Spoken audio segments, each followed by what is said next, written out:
Hello, good morning, everyone. Welcome to Mornings with the Managers. To my one viewer who is participating live right now, whoever you are, thank you so much for tuning in. I know this episode will be streamed later on, and you can access it on YouTube and watch it there as well. We just doubled our viewership from 1 to 2, so welcome our second viewer. I have a few items I want to share with you, and we'll keep it short and brief today. Number one is our city council meeting last night.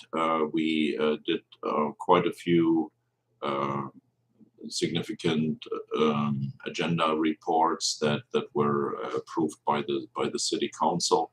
One of them was that we provided again a variety of service grants as part of our upcoming budget that will go to various social service providers, including Meals on Wheels, which will receive about $100,000 contribution for significant kitchen upgrades, kitchen technology upgrades.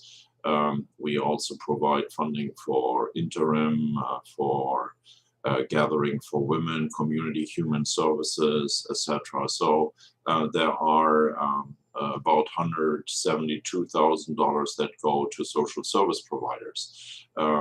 Then an additional number of around $900,000 will be generated through our program income, and we will allocate some of that, as we always do, also to purchasing housing units that we then restore and upgrade and then resell to folks that are low income. And those homes are usually sold at zero down and way below market price. If you look at properties on Glenwood Circle, 300 Glenwood Circle, for instance, footprints in the Bay, apartments go there right now anywhere between $450,000 to $560,000.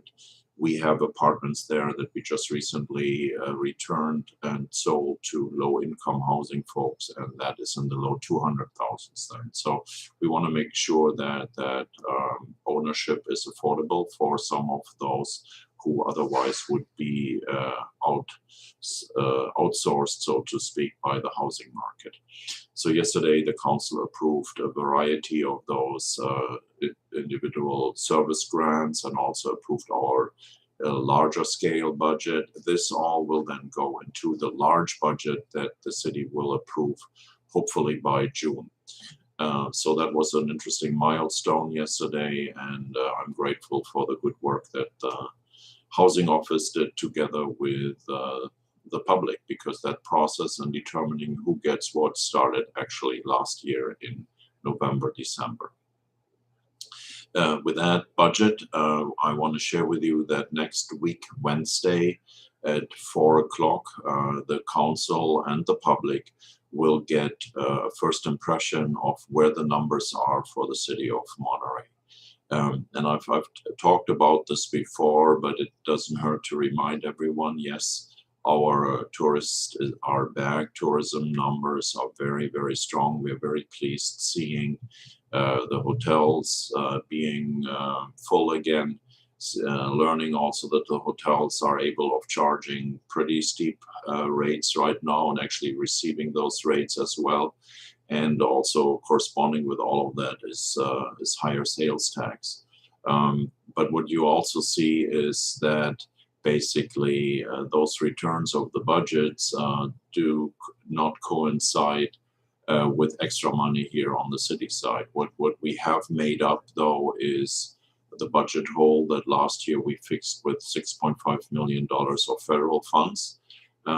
We fixed that. Our revenues are up, so we have made up, as we had hoped, for the $6.5 million and a tiny bit more.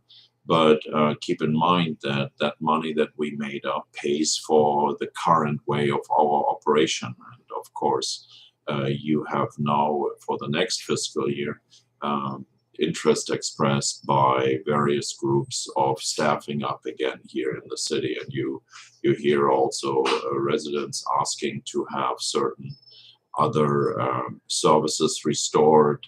And with that, services restoration means bringing people back. And with that, of course, you have an increase in cost.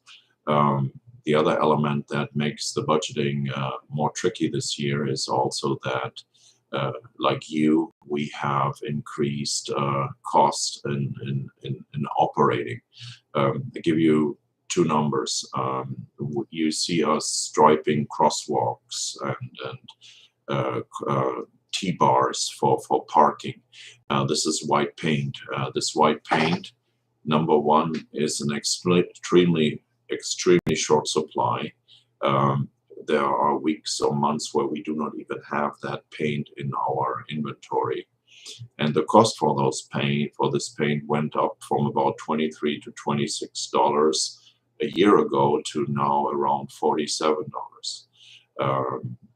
Again, the paint is oil based, and oil, gasoline has increased in cost, so has the effect for paint. We had issues in providing poles or buying poles for street signs. These are those aluminum poles that you see, or steel poles that are in the right of way, and attached to that are street names or stop signs, caution signs, etc., speed limits. Those signs went up from $3 per lineal feet to about $9 per lineal feet. So again, our operating costs have increased. You see it in your own pocketbook. You see that your utility cost has increased as well, and so have ours. So all of that adds pressure into the budget. Again, people expect us to restore services in some areas. We cannot just do without it, so we have to restore services.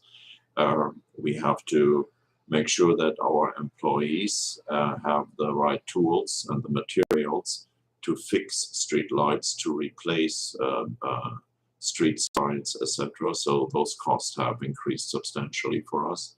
And last but not least, we are negotiating with our employee bargaining units, our unions, so to speak, for new multi-year contracts. And the challenge, of course, is that our employees, rightfully so, are looking also at their own shrinking discretionary funding.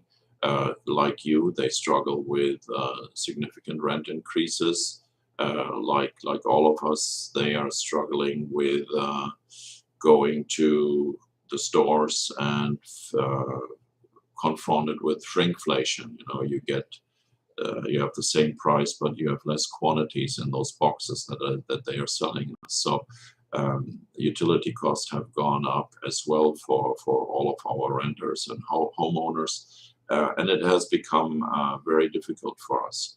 What Monterey is facing is we gotta do justice to our employees, but what we also face is pressure from other communities who are fiscally in a better situation than Monterey.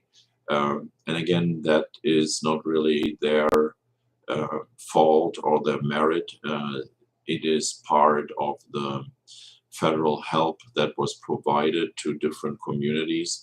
The formula that they used for allocating American Rescue Plan Act funds was based on a kind of social demographic formula, and Monterey's $32 million in losses were just offset by $6.5 million in ARPA funds, whereas other cities really got generously overwhelmed with federal funds, and they can do a lot more things inside their city with projects, but they can also do a lot more with respect to salaries. And what we see here in the city of Monterey is also really retention issues. Folks are going to other neighboring agencies who can just plainly pay more. And that is, of course, something that worries us as well. So we're trying to put this all together next week at the meeting and inform the council as well as the public about our measures. I share with you that the city cannot continue paying certain support to business groups, etc., like we did in the past, because frankly, we got to take care of our folks, and we got to take care of our residents and being able to supply them with all the type of services that they are entitled to have. So you will hear probably soon more about that, and I ask you to participate and share with you. Your opinion matters. You're the ones who live in this town. You're the ones who vote in this town, and it's important to us to listen to our constituents, as well as, of course, to those who represent business interests. Next item that I wanted to share with you, our police department published last night our annual report. These are 22 pages that are full of great information. Police Chief Hober and his team do an outstanding job here in our community. And a police officer is so much more than a law enforcement officer. And when you read the annual report, you will realize on how many levels our police officers are working, and on how many levels they have to be trained to interact with homeless, with drug addiction challenges, with mental illness challenges, etc. And I really encourage you reading that report and understand what is going on. And last but not least, I ask you also put this all into context when you go to the ballot one day. Many of the initiatives that we have approved over the past decades or so, you see outflows of that happening right now on our streets. And in crime statistics that you see up and down the state of California. And I just caution all of us to really carefully read who stands behind which voter initiative, and also to be careful in what you think makes sense and doesn't make sense. Our hands here, often locally, are not tied, but our hands are bound to follow the letter of the law and the court systems. And if there are a lot of rules changes or other things, it's not just that straightforward as many of you might think, to just prevent certain outbursts of thefts or crime here on our streets. So I encourage you again, read the report, read between the lines, and also be educated enough when you have the ballot on your kitchen table or your dining room table, and you fill it out. Be really careful and see also who pays for what, and what the actual intent in all those nicely labeled initiatives is. So that is the pitch for the police report, and also to read it carefully and think about the background of that. Recreation, we are bringing back all the recreation programs that we had in past years. We depend on your participation. We have our day camps again at Whispering Pines and at the Sports Center. We also will bring back Camp Kinsawe out at Toro Park. For that, we are hiring literally hundreds of high school students and college students to help us as recreation leaders to ensure that we have a safe environment and everyone is well taken care of. All those programs are paid through fees, and I can share with you also that the fees are not really recovering the cost of many of those programs. They are helping to offset some of the costs. So I ask you to check it all out, share it with your family, share it with your friends. And we have job openings, and we have also openings for all those programs. So please go online and check it all out, and hopefully you will find programs that you like to participate in, or your folks like to participate in. Believe it or not, on June 1st, our conference, our sports center will turn 30 years old. That is on June 1st, 2022. And in celebration of that, and of course we want you back as customers there, we are offering on that day rates that we had 30 years ago. And so the drop-in rate for a Monterey resident 30 years ago on June 1st was $1. And if you were not a resident of Monterey, you paid 50% more, which was $1.50. So check it out, June 1st. We have 30-year throwback time at the Sports Center. And we will not bring back the fitness equipment that we had 30 years ago, but we will bring it at pricing. Sports Center still is really, really waiting for a return of our customers. We are lingering at around 50% of the customer base we had in 2019. And please stand by for some of those measures that we will implement over the next couple of months to really bring back folks to our Sports Center.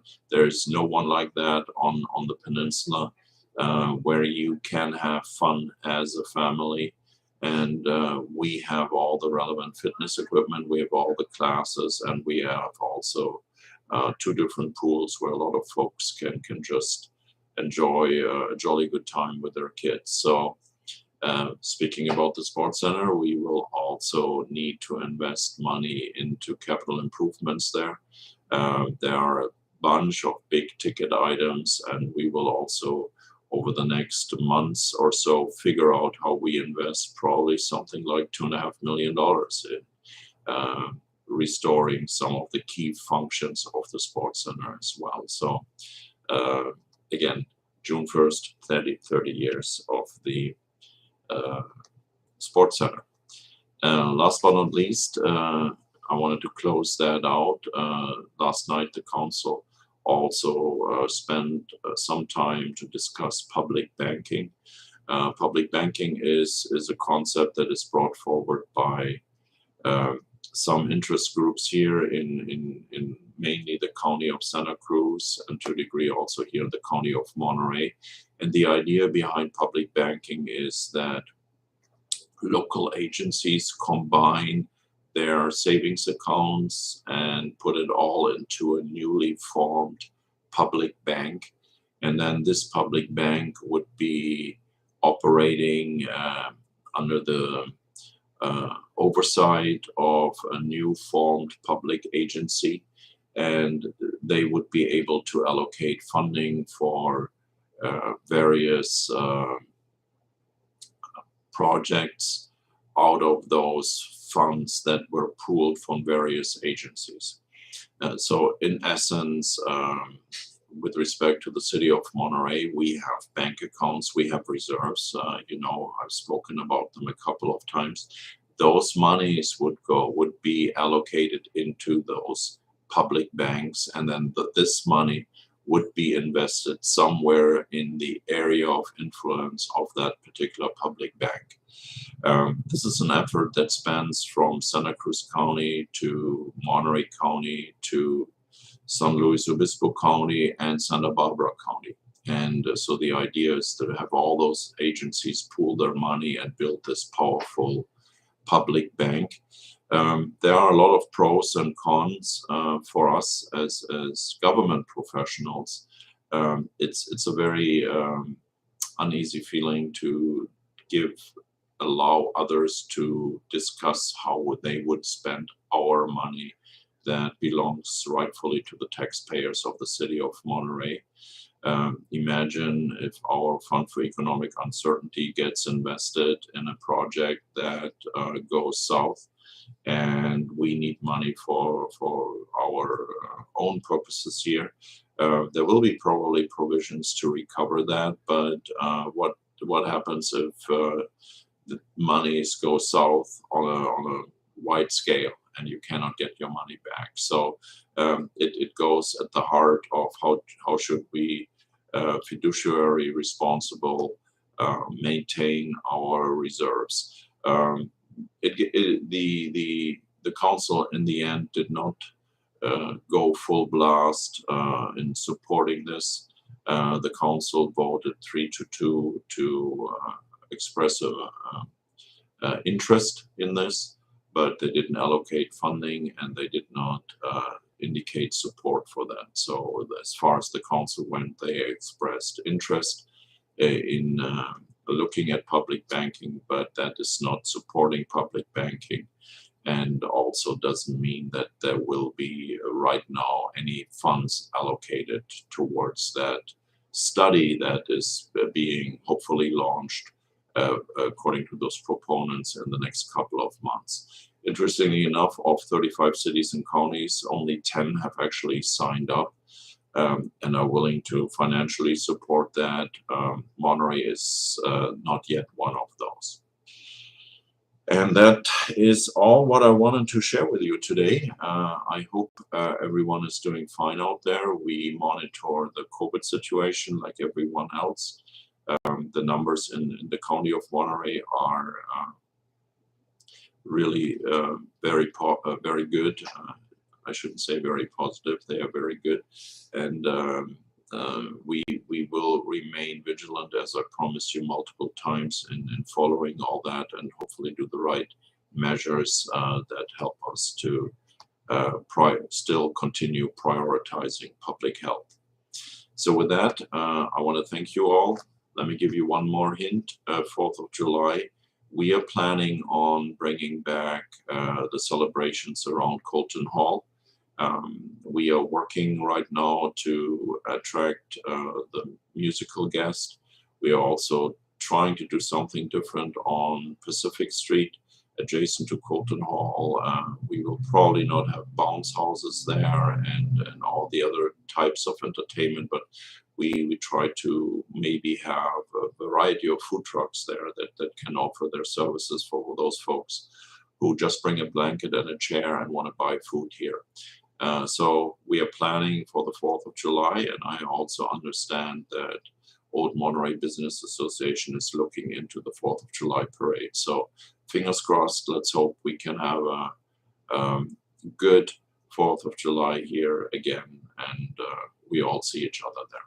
With that, thank you as always. I thank you for your support. I thank you for your feedback that you always provide to me. We wouldn't be here without your feedback, and as I always say, it's a privilege to serve you.